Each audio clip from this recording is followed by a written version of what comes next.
Appeal ಮಾಡಲಿಕ್ಕೆ ನಮ್ಮ ಮಂತ್ರಿಗಳು ರಾಮಲಿಂಗಾರೆಡ್ಡಿ ಅವರು ಮತ್ತು ಎಲ್ಲ ಅಧಿಕಾರಿಗಳ ಚರ್ಚೆ ಮಾಡ್ತೀವಿ. Against the order we are appealing. ಆಮೇಲೆ ನಾವು ತೀರ್ಮಾನ ಮಾಡ್ತೀವಿ. ಅದಾದ್ಮೇಲೆ ನಾನು ಪೋಷಕ್ ಪಾಟೀಲ್ ನಾನು ಬೆಂಗಳೂರು ಹೋದ್ಮೇಲೆ ಮಾತಾಡಿ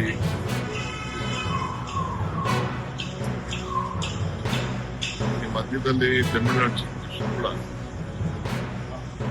ನನ್ನ ಹತ್ರ ಬಂದು ಮಾತಾಡ್ಲಿಕ್ಕೆ, ಕೆಲವು ವಿಚಾರಗಳನ್ನ ಮಾತಾಡ್ಲಿಕ್ಕೆ ಇಂಗಿತವನ್ನು ವ್ಯಕ್ತಪಡಿಸಿದ್ದಾರೆ.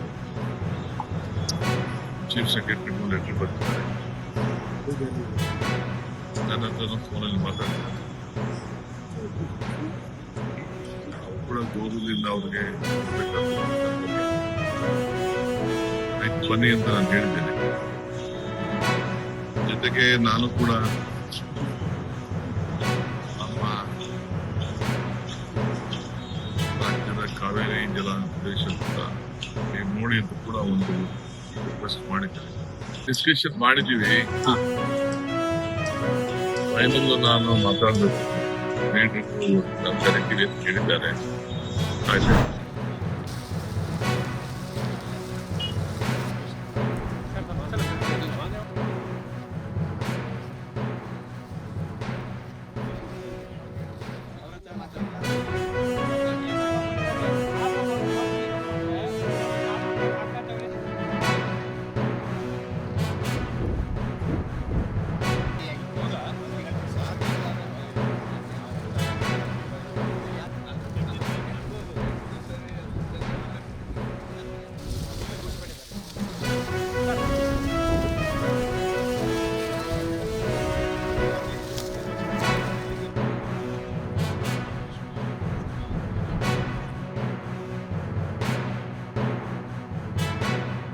ಮುಖ್ಯಮಂತ್ರಿಗಳು ಮತ್ತು ಉಪಮುಖ್ಯಮಂತ್ರಿಗಳು ಅವರೇ ಕಂದಾಯ ಸಚಿವರು ಆಗಿರೋದ್ರಿಂದ ಜವಾಬ್ದಾರಿ ಅವರ ಮೇಲೆ ಇದೆ. ಇಂಥವುಗಳನ್ನು ಸದ್ಯಕ್ಕೆ ಸರಿಪಡಿಸಬೇಕು. ಪರಿಹಾರಗಳನ್ನು ಯುದ್ಧದೋಪಾದಿಯಲ್ಲಿ ಕೊಡಬೇಕು.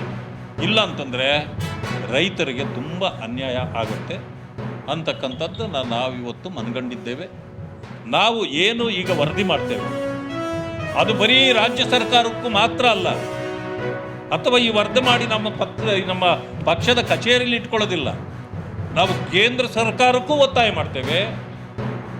ರಾಜ್ಯ ಸರ್ಕಾರ ಮೊದಲು ಘೋಷಣೆ ಮಾಡಬೇಕು ಎಷ್ಟು ತಾಲೂಕುಗಳು ಇವತ್ತು ಈ ರೀತಿಯ ಬರ ಪರಿಸ್ಥಿತಿಯನ್ನು ಎದುರಿಸ್ತಾ ಇವೆ, ಪರಿಹಾರ ಏನು, ನೀವೇನು ತೀರ್ಮಾನ ತಗೊಳ್ತೀರಿ, ಕೇಂದ್ರಕ್ಕೆ ನೀವು ಏನು ಅದನ್ನು